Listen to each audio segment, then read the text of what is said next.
الحمدللہ وحدہ والصلاة والسلام علی من لا نبی بعد اللہم صلی وسلم علی نبی محمد صلی اللہ علیہ وآلہ وسلم۔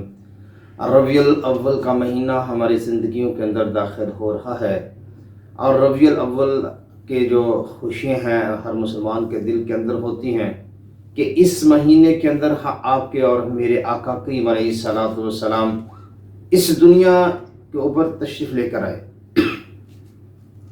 حضور علیہ السلام کی آمد کے ساتھ دنیا کی تاریخی جو تھی وہ ختم ہوئی، دنیا میں نور ہی نور آ گیا، رحمت ہی رحمت آ گئی، اللہ کے فضل کی بارشیں ہونے لگی۔ حضور علیہ السلام ابھی پیدا ہوئے، اور یہ برکت کی بات کر رہا ہوں تو دائی جو ہوتی ہیں، اس دور کی دائیاں جو تھی وہ لینے کے لیے آئیں، بچے لینے کے لیے آئیں، تو حلیمہ سعدیہ بھی اپنے گھر سے نکلتی ہیں ان دائیوں کے ساتھ، اور وہ بھی بچے کی تلاش کے اندر ہیں۔ ساری دائیاں پریشان ہیں کہ حلیمہ کی سواری بھی کمزور ہے، حلیمہ کو رک رک کے ساتھ ملا کے لا رکھے ہیں۔ اور جب مکہ معظمہ کے اندر آ گئے تو سب دائیاں جو ہیں انہوں نے بھاگ دوڑ کے جلدی جلدی بچوں کو اکٹھا کیا کہ سرداروں کے بچے ملیں تاکہ ہمیں زیادہ معاوضہ مل جائے۔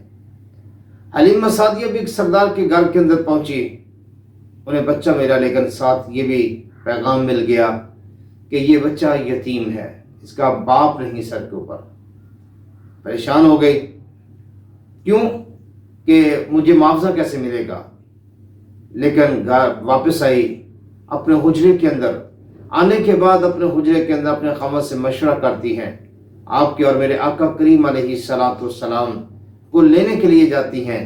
یہ وہ حلیمہ سعدیہ ہے جو گھر سے نکلی تھی غربت مٹانے کے لیے، سواری بھی لاغر ہے، اس میں دودھ بھی نہیں، اور ان کا اپنا بچہ ایسا تھا کہ جو ماں کی چھاتی سے دودھ پیتا تو تھا لیکن اس کی بھوک نہیں مٹتی تھی، ساری رات روتا رہتا تھا۔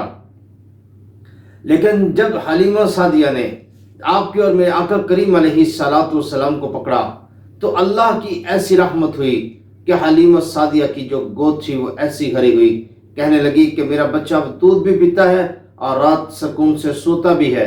اس سے یہ پہلی برکت جو حلیمہ سعدیہ نے دیکھی، جب ان کا خاوند اپنی اونٹھی کا دودھ جو ہے وہ دونے کے لیے جاتا ہے تو اتنا دودھ آتا ہے کہ وہ خود حیران ہو کے کہتا ہے، اے حلیمہ، مجھے تو ایسے لگتا ہے کہ ہم نے کوئی بابرکت ہستی جو ہے وہ اپنے ہاتھوں میں لے لی۔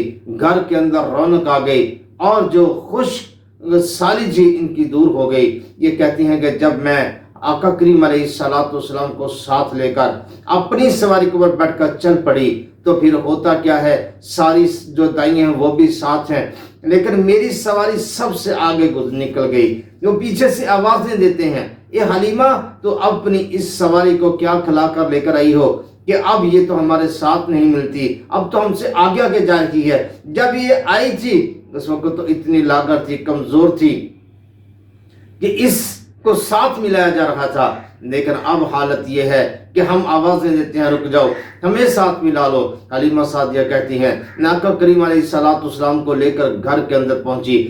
گھر کے اندر جب میں پہنچتی ہوں تو میرے گھر کے اندر رونق آ جاتی ہے، میری بکری جو باہر چارہ کھانے کے لیے جاتی ہیں اور وہ فل اپنا پیٹ بھر کے آتی ہیں۔ پیٹ کیسے بھرتی ہیں؟ حالانکہ ادھر خشک سالی تھی، اور قبیلے والے لوگ ایک دوسرے کو یہ بات کہتے ہیں، وہاں سے اپنی بکریوں کو چارہ ڈالو، وہاں سے چارہ لا کر دو جہاں سے حلیمہ سعدیہ کی بکریاں کھاتی ہیں۔ میرے بھائیو، یہ برکت تھی میرے آقا کریم علیہ السلام کی، اللہ کے نبی علیہ السلام کی برکتیں تھی میرے۔ لیکن ہم لوگ جو ہیں وہ اپنے نبی علیہ السلام کے طریقے کو نہیں سمجھتے، آقا کریم علیہ السلام کی بات کو نہیں سمجھتے، آقا کریم علیہ السلام کے رستے کو نہیں سمجھتے۔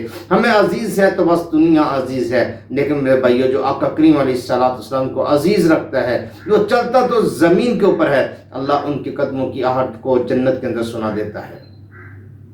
اور کتنی محبت ہے، کتنا پیار ہے جو آقا کریم علیہ السلام کے ساتھ الفت کرتا ہے۔ آقا کریم علیہ السلام کے ساتھ الفت کرنے کا یہ مول ہے، یہ اجر ہے کہ وہ قیامت کے دن حضور علیہ السلام کے ساتھ ہوگا، اور جو کل نبی علیہ السلام کے ساتھ ہوگا تو میرے بھائیوں اس کو کس چیز کا غم ہوگا یا کس چیز کی فکر ہوگی۔ میں اللہ سے دعا کرتا ہوں اللہ مجھے آپ کو سمجھ کی توفیق عطا فرمائے۔ وما علینا الا البلاغ المبین۔